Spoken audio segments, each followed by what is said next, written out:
Welcome to my channel biology group. मैं doctor U C Pachauri.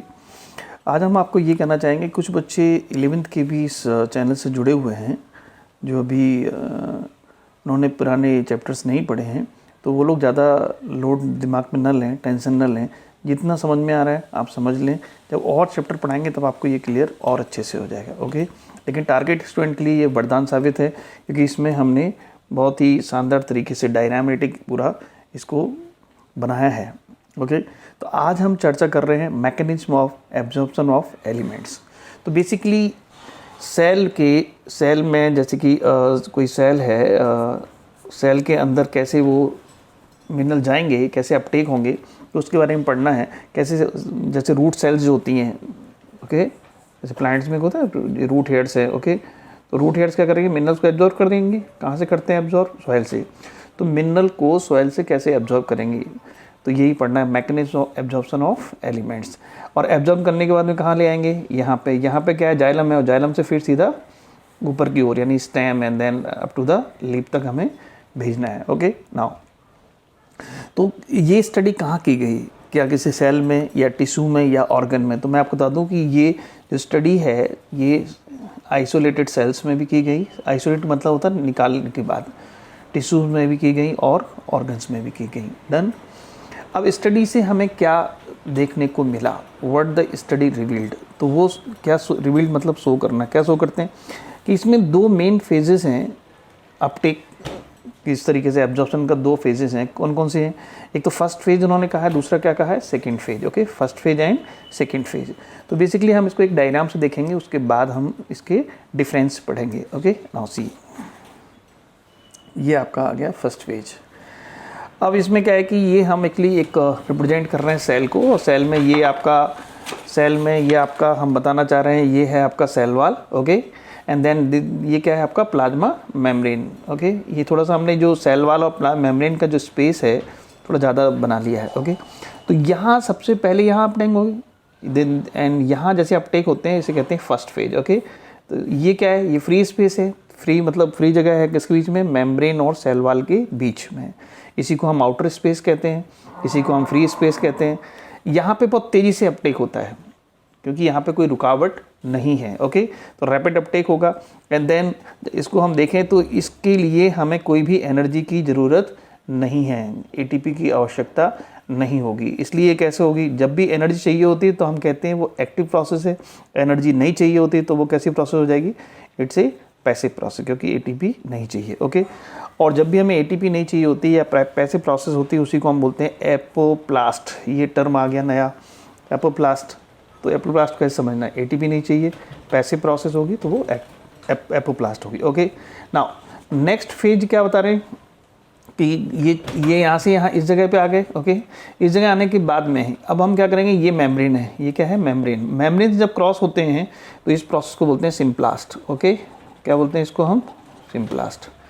और हम जानते हैं कि जैसे एक सेल है और ये दूसरी सेल हमने छोटे से बनाई है हालांकि, तो ये एक सेल दूसरी सेल से कनेक्शन होते हैं, कुछ उन्हें कहते हैं प्लाज्मोडेस्माटा। ओके, के द्वारा जुड़े रहते हैं। तो हम क्या देख पा रहे हैं यहाँ पे हम क्या देख पा रहे हैं कि जब हम मेम्ब्रेन से क्रॉस कर रहे हैं या प्लाज्मोडेस्माटा से क्रॉस करते हैं तो कहीं ना कहीं हमें यहाँ पर आपको एटीपी लगानी पड़ेगी, यहाँ पे भी आपका एटीपी लगानी पड़ेगी। और जब हम एटीपी लगाते हैं तो ये क्या करती है? एक्टिव प्रोसेस है। ओके, और एक्टिव होती है तो उसी को बोलते हैं हम सिम्प्लास्ट। ओके, लेकिन मैं आपको एक चीज़ और बता दूं कि मेम्ब्रेन के माध्यम से भी पैसिव ट्रांसपोर्ट होता है। There are some ion channels. क्या है वहाँ पर? आयन चैनल्स हैं। देखिए, आप दिख रहे होंगे आपको डायग्राम में, ये क्या दिख रहा है आपको? आयन चैनल्स हैं जो कि सिलेक्टिव पोर्ट्स की तरह। ये देखिए पोर्ट्स, ठीक है, और इनके माध्यम से जब जा रहा है तो यहाँ पे कैसे जाएगा? यदि आयन चैनल तरफ से जा रहा है तो कैसे जाएगा? वो एपोप्लास्ट। और एपोप्लास्ट का मीनिंग हमने क्या बताया कि इसमें एनर्जी आपको नहीं देनी है, एटीपी यूज़ नहीं करती है। और इन्हीं जो प्रोटीन्स आयन चैनल्स हैं इनको बोलते हैं ट्रांस मेम्ब्रेन प्रोटीन्स। क्या बोलते हैं? ट्रांस मेम्ब्रेन प्रोटीन्स भी कहते हैं। ओके, ये आपका हो गया। अब ये नेक्स्ट क्या होगा, यहाँ से घूमते घामते जाएंगे और यहाँ से फिर वो प्लाज्मोडेस्माटा के थ्रू, दूसरी कोई सेल है, कॉर्टेक्स सेल है या एंडोडर्मिस है, उनके माध्यम से कहाँ पहुँच जाएंगे, फाइनली ये पहुँच जाएंगे जाइलम के पास। ठीक है, तो ये जाइलम के पास पहुँच गए। अब जाइलम से हम अपवर्ड मूवमेंट करवाएंगे। ओके, नाउ सी, तो इसको हमें ये जो हमने ये देखा है, तो इसको कैसे देखना है, कैसे पढ़ना है, ये भी देख लें। चलिए, इसमें 2 टर्म और आ रहे हैं, इनको कहते हैं फ्लक्स। फ्लक्स का मतलब क्या है, मूवमेंट ऑफ आयन। फ्लक्स का मतलब क्या होता है, movement of ion is called flux. अब यदि सेल के अंदर आ रहा है तो इनफ्लक्स, और सेल से यदि बाहर जा रहा है तो उसको बोलते हैं हम ई फ्लक्स। तो 2 टर्म आ गए, इनफ्लक्स और efflux, into the cell. Okay, efflux यानी कि आउटवर्ड, एग्जिट बोलते हैं ना, इंट्री और एग्जिट बोलते हैं। एग्जिट मतलब बाहर जा रहे हैं, outward movement, outside the cell. तो ये आपके 2 टर्म हो गए। चलिए इसको हम फिर से देख लें। यहाँ पे तो हमने क्या देखा, free space, outer space, rapid Uptake, ATP, passive और एपोप्लास्ट। यहाँ पे अंदर जब सेल मेम्ब्रेन से क्रॉस कर रहे हैं तो उसको क्या बोल रहे हैं, यहाँ पे स्लोली क्यों, कि मेम्ब्रेन बहुत पूछताछ करती है, भाई कहाँ जा रहे हो, कौन हो, कैसे जा रहे हो, स्लोली अपटेक होगा। यहाँ रैपिड अपटेक होगा। ओके, यहाँ एटीपी नहीं चाहिए थी, यहाँ एटीपी हमें चाहिए। ओके, ये अब एटीपी नहीं चाहिए तो पैसिव प्रोसेस होगी, एटीपी चाहिए तो एक्टिव प्रोसेस होगी।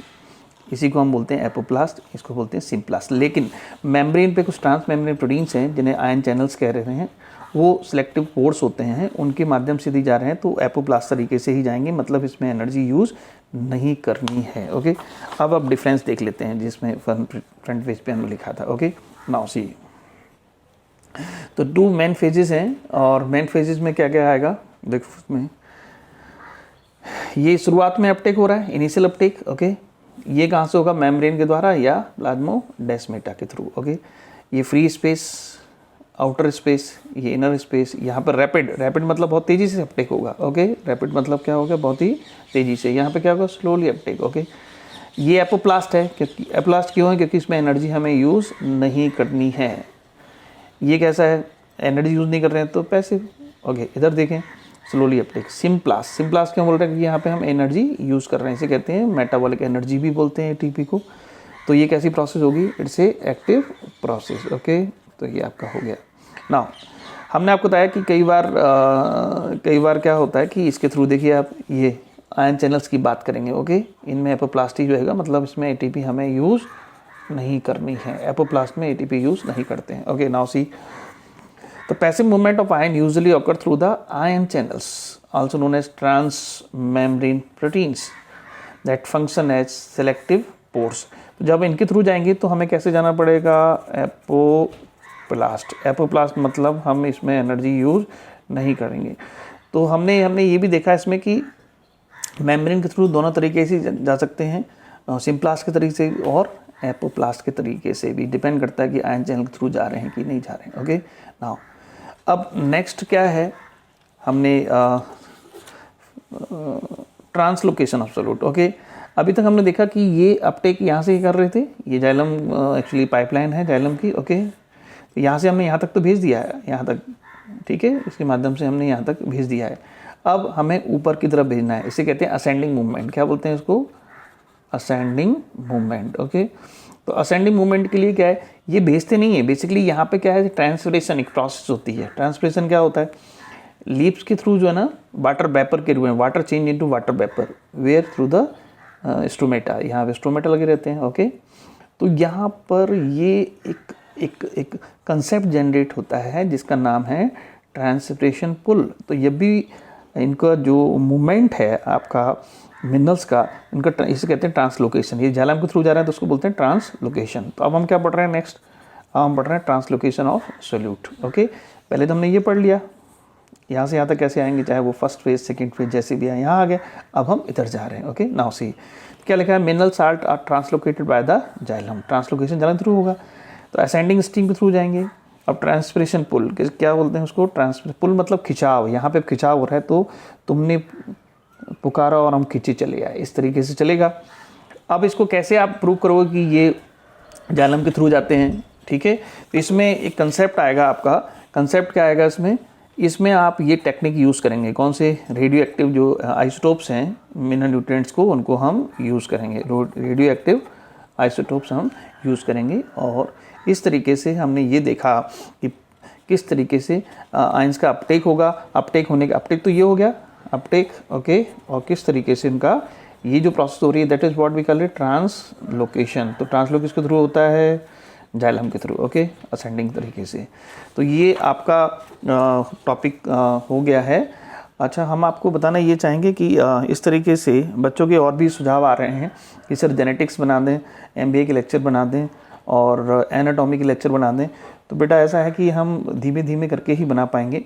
एक हमारे मित्र और हैं डॉक्टर ज्ञानेश, उन्होंने भी ये बताया कि आप ना कुछ अपना चेहरा भी दिखाइए तो और अच्छा हो जाएगा। तो उसके लिए मैं आपको बता दूं कि हमने अभी कुछ और भी इम्प्रूवमेंट कर रहे हैं। हमने अभी पेन पैड मंगाया है, तो उससे थ्रू अपन और अच्छा प्रयास करेंगे। लेकिन अपने सुझाव ज़रूर भेजते रहिए, इसको सब्सक्राइब करिए चैनल को, बेल आइकन दबाते रहिए जिससे कि आपको नोटिफिकेशन मिलते रहें। तीसरी महत्वपूर्ण चीज़, अपने और भी मित्र उनको भी फॉरवर्ड कर दीजिए जिससे कि इन लेक्चर्स का उनको लाभ मिल सके। Okay, thank you.